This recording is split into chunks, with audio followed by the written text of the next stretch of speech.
Hi, this is Joe Slack, the designer of Night Moves. I'm going to show you how to set up and play through a round of Night Moves right now.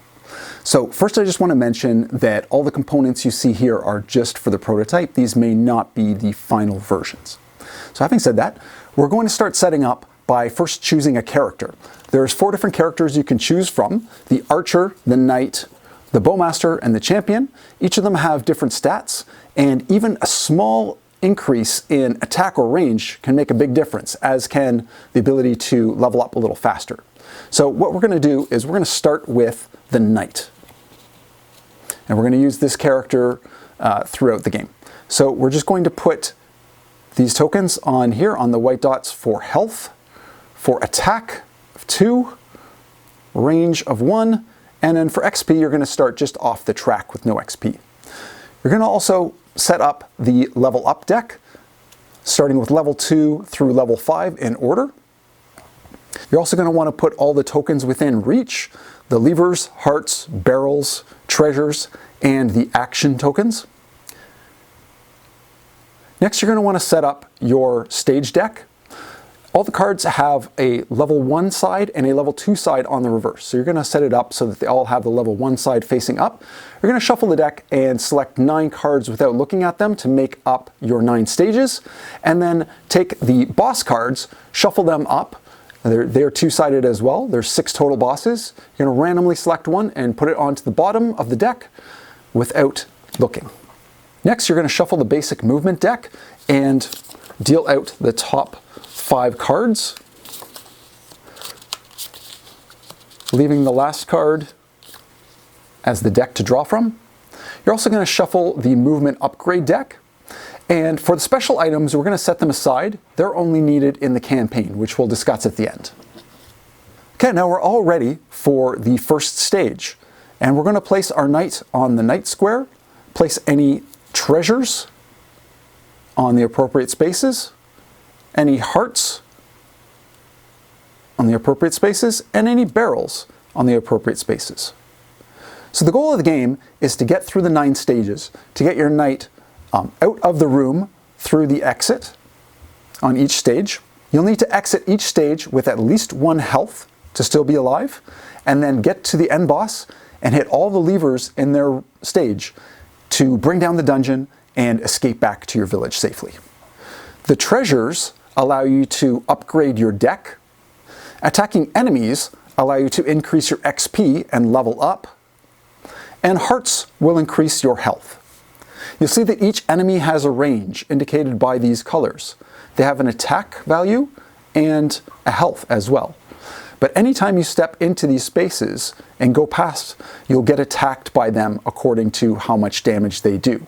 However, if you end your movement on one of those spaces, you won't take the damage, but instead you will first do damage to the enemy, and then if they're still alive, then they will attack you back.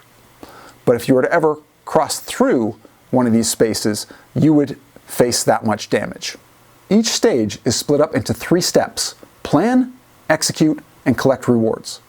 So you can plan out however you want to move through the rooms, however many times you want, before you decide to execute on that plan. So nothing is committed until you decide this is the plan you want to do, and then you'll collect your rewards. You'll notice that each of the movement cards has 2 spots. You can use your action tokens on one or the other, but not both. So you can use all these 5 cards to try to get yourself out of the room, possibly getting some treasure, gaining hearts, or defeating enemies to get XP along the way. And you'll need to improve to be able to be strong enough to beat the end boss. So I'm going to walk through one possible plan that I might try to take to get through this first stage. So I might first do a knight move, which will move me to here. And then I might move 2 spaces however I want, which will push this barrel, and I can come up and collect this treasure. Then I might move again another 2 spaces, however I want, 1 and 2. I'm within his range, but I've stopped there, so I get the first attack. And you notice that I have 2 attack, and he only has 1 health. So that's able to defeat the enemy easily, and he cannot attack me back. And I still have 2 actions left to try to get out of the room. So I'm going to go 2 spaces, 1, 2, and then finally 1, 2, 3, and I'm out of the room. So you have to be able to actually clear the room and make it to the next space out to actually escape the room. So I'm pretty happy with that plan. I could have also tried to fight this tougher guy here, or I could have tried to get a heart along the way, but I'm pretty happy with that, so I'm going to move on to the next. As I said though, you can plan any different type of movement through the room, and if you're not happy with it, you can try a different plan until you find one that you're ready and happy to execute. So now that I've completed the room, I'm going to remove any tokens that were on here. And I did gain a treasure while I was on here as well. So first I gain the treasure, which is a movement upgrade card. I get to look at the card and decide whether or not I want to add it to my deck. Usually it's a good thing to add, but if you've already upgraded your deck a lot, maybe this card won't be as helpful. But in this case, I will add it, and I'm going to add it to the top of my deck. I'm also going to remove all of these action tokens here. And I collect any XP as well, so I did defeat this one enemy over here, so I gain 1 XP for doing that. It's always 1 XP for each enemy you defeat. I didn't gain any extra health, but I'm still pretty happy with how I did in that room. Now I have to decide whether I want to go to a level 1 easy stage or a level 2 harder stage, which will have more enemies, but also more things that I can collect. Now, I'm still pretty early, so I'm not feeling strong enough to go to the more difficult level yet. So I'm going to just go to the easy stage. So again, I'm going to set up on here, placing all the tokens.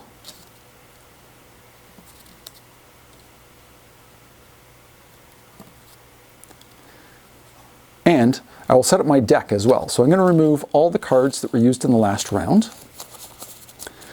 And I'm going to use the start of my deck to flip over remaining cards until I get to 5. I'm a little short, so I'm going to shuffle my basic movement deck and add cards until I get to 5. And the remaining ones will be my draw pile for next time. So again, I'm going to try some different plans and then execute, get out of the room, and collect any treasures I can. This thing I'm going to try to fight this enemy down here. So let's see if I can get to him. I'm going to go 3 spaces this way. 1, 2, 3. I don't want to go into his range of attack if I can avoid that. So let's see if I can do this. I'm going to then move 2 spaces here. 1, 2. And I ended there, so I get the first attack. Easily defeat him because he's only got 1 health and I've got 2 attack. Then I'm going to go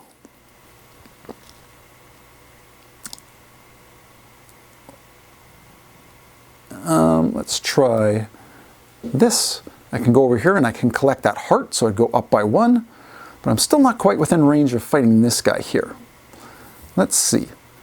If I move 1 space over here, then I can attack him, and again his health is only 1, so I'd defeat him. And then I would move up as far as I can. But I can only get in front of the door. I don't have enough movement to get out. So this would actually be a failure. So I'm not going to go ahead with this plan. I'm going to come back to the start and try something a little different. Okay, I'm going to try this time, starting off similar, going down 3 spaces,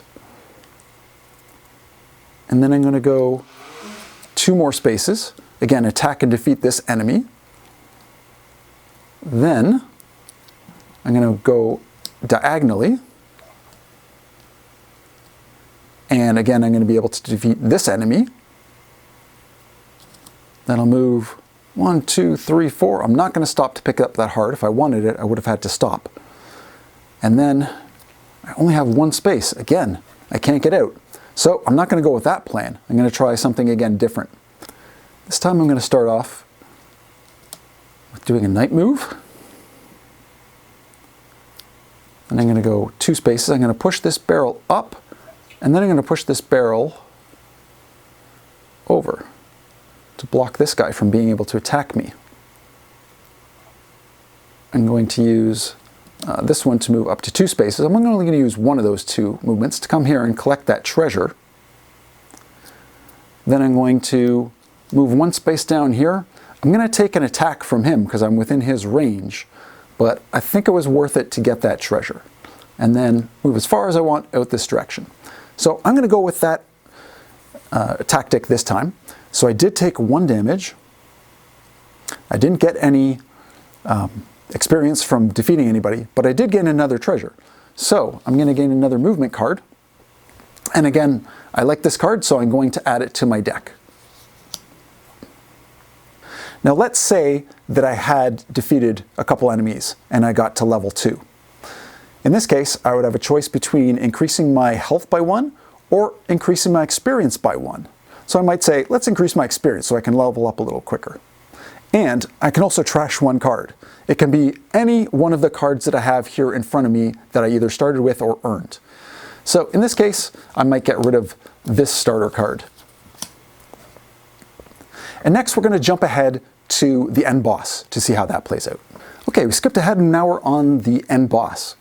So what we need to do is reach these 3 levers, which will shut down the dungeon and we'll be able to escape. So my deck is a little bit better upgraded. I have a little bit more health now. Let's see if we're able to defeat the boss here. So again, we're going to plan. Let's see if we try to go across here. We would take 2 damage because he does 2 damage anywhere within this range. Next, if we go as far as we can get all the way down to here, but again, we're going to take 2 damage again. So we'd be down to 1 health in this case. So we can't really afford to take any more damage. We're going to have to try to find a way to get to this one without getting hit. So next, we might go 3 spaces however we want. 1, 2, and push that barrel over so it blocks his attack. Now let's see if we have enough movement to get around this. I think we might have just enough. 2 spaces, 1, 2, and then move as far as we can in this direction, and we fit all 3 levers. So we're able to actually defeat the demo boss on our first plan. We may have had to do a little bit more planning to try a few different ways and to be able to try to beat him, but as long as we're able to beat him by hitting all the 3 levers, then we've succeeded. And I did mention the campaign as well. So in the campaign mode, if you beat the boss, you're able to take a card from the special items deck. There will be 2 options for each boss that you beat. So after you beat a level 1 boss, you can take one of the level 1 cards. And you'll add it to your deck. It'll go right into your starting deck, so you'll be stronger for the next battle. And you'd set up exactly the same for your next mission. However, you'd put a level 2 boss in the end. And every time you're able to successfully beat the boss, then you'll get to go back to the special items deck and then take another special card, which gives a lot of replayability and variation to the game, because every time you could go with different combination and have a different character go through the whole mission. Once you have multiple special items, once you've completed at least 2 of the missions, you'll be able to choose one of the special items you've earned and put it in the starting deck, and the other one will go into your movement upgrade deck and be shuffled up, so you might be able to earn it later on. If you're able to beat all of the campaign bosses, then you've completed the campaign, and you can always try again with another character, going through a different combination of special items. And that's how you play Night Moves.